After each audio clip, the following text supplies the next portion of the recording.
Hi, this is Mrs. Slater, and today we're going to talk about addition and subtraction of polynomials. And when you subtract and add polynomials, you can add all the like terms together, very similar to our previous lesson.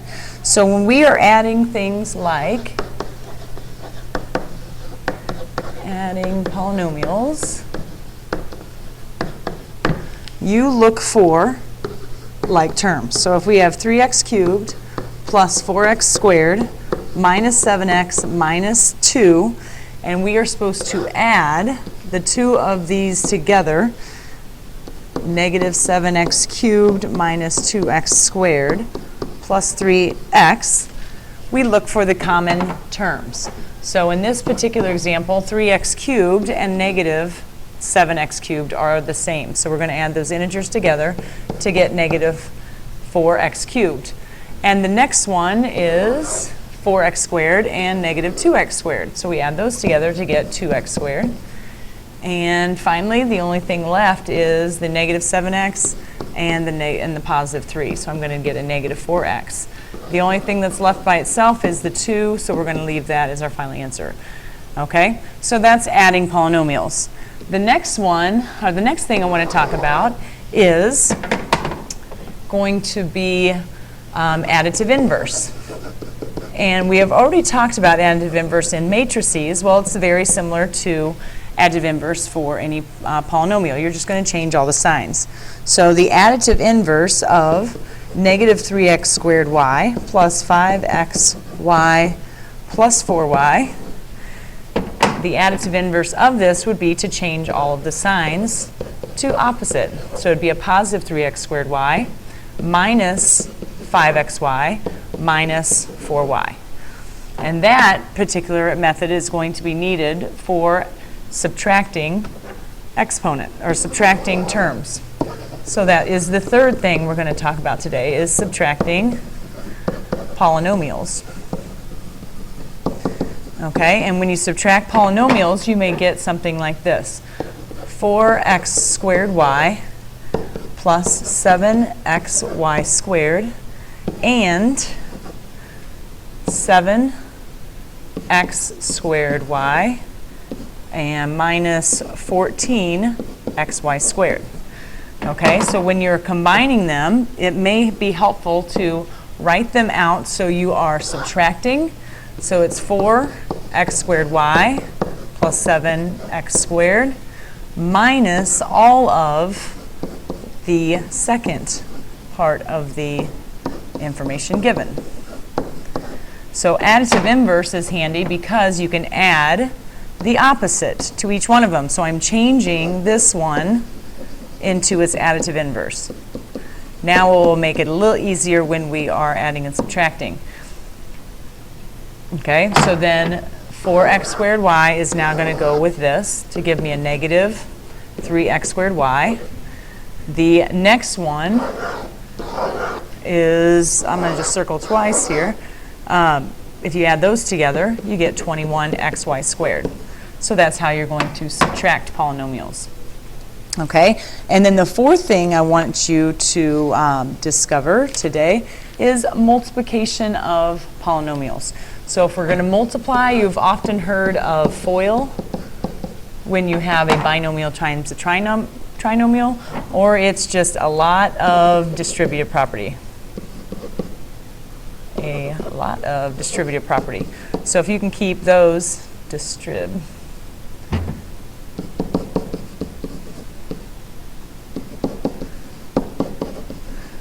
you can use those two concepts when you multiply polynomials together. So let's go ahead and do some examples. The first one I want to start off with is multiplying 2xy plus 3x and x squared minus 2.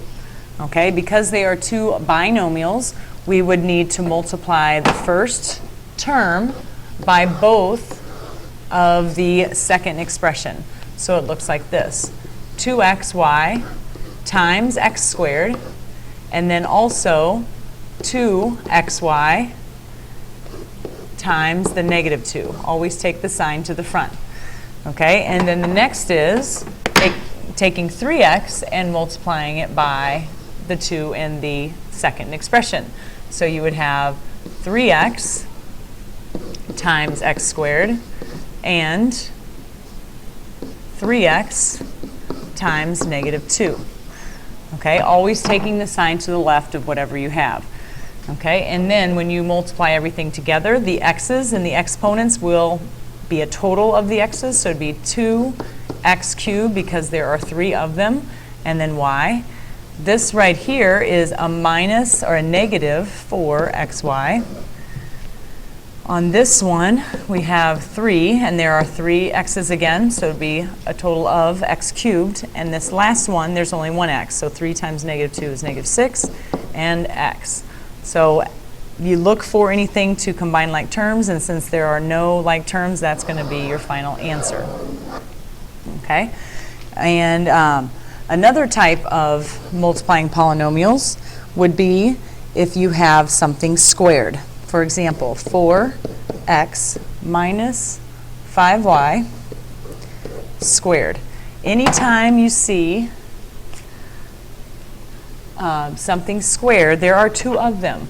So I would highly suggest writing them out, because sometimes when you don't write them out, you forget that you have to do the outside and insides as well. Oh, by the way, rewind to the back here. FOIL would be the first terms of the binomials. This is the outside. These were the insides, and this were the last terms. So that's where the FOIL is coming from. Okay, so let's use that same concept here, and maybe with more of a shortcut. 4x times 4x is 16x squared. 4x times the negative 5y is negative 20xy.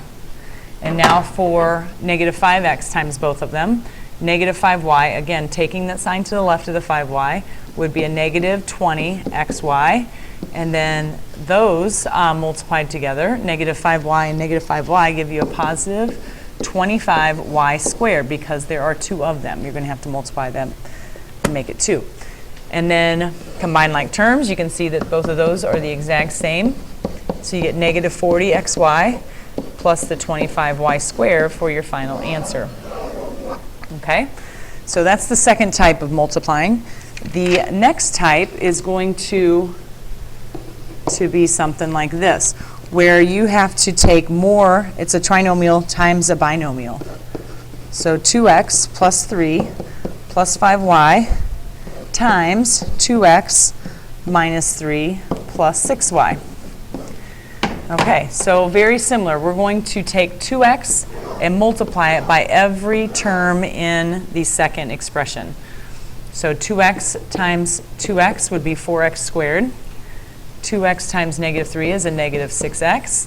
And 2x times 6y is positive 12xy.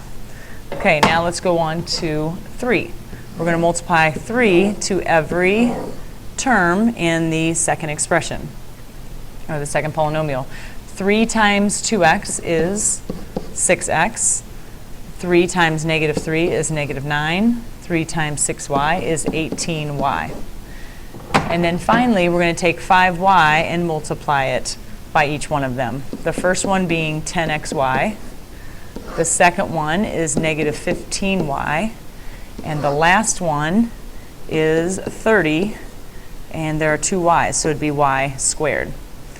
Okay, so with all of those as our answers, we're going to take that and combine like terms. So I look for any of 4x squareds, and I do not see any, so that's going to be a part of my answer. I look for any negative 6x's, and it looks like I have one here. And those end up canceling out because they're opposites, so I don't have to write anything down.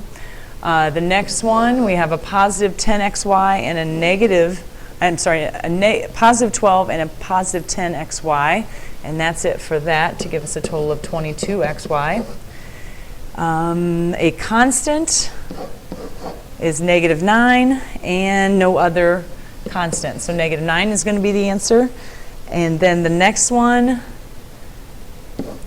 is 18 and 15 for a final answer of 3y. And then this one has no match, so we're going to put that as our final, or part of our final answer. Okay, and then once you have combined all like terms, then that will be your final answer. And for the final type of multiplying polynomials is if you have any binomial that would be multiplied to the third power, or to the fourth power, or the fifth power. In this case, we're just going to focus on anything to the third power. Okay, and very similar to anything to the square power, there are two of them. In this case, there's going to be 3 binomials. So to make sure I don't forget anything, I'm going to write those out. And this one's going to be a little more difficult just because we have so many exponents on the terms. Okay, so I'm going to start with foiling the first two together. You have to do that first before we can bring in this last one. Okay, so beginning with the first terms, we have 2a cubed. This would actually be a great time to push pause and see if you can do it on your own, and then you can come back and check your answer, and then maybe even fast forward it.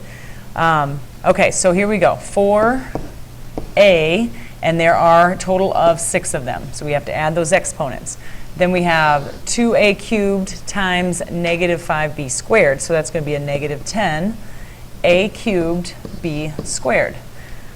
Okay, then the next part is going to be negative 10a cubed b squared, and then the final one of this one is positive 25b to the fourth, because there are 4 of those b's.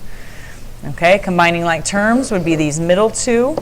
So we have 4a to the 6th minus 20a cubed b squared plus 25b to the 4th.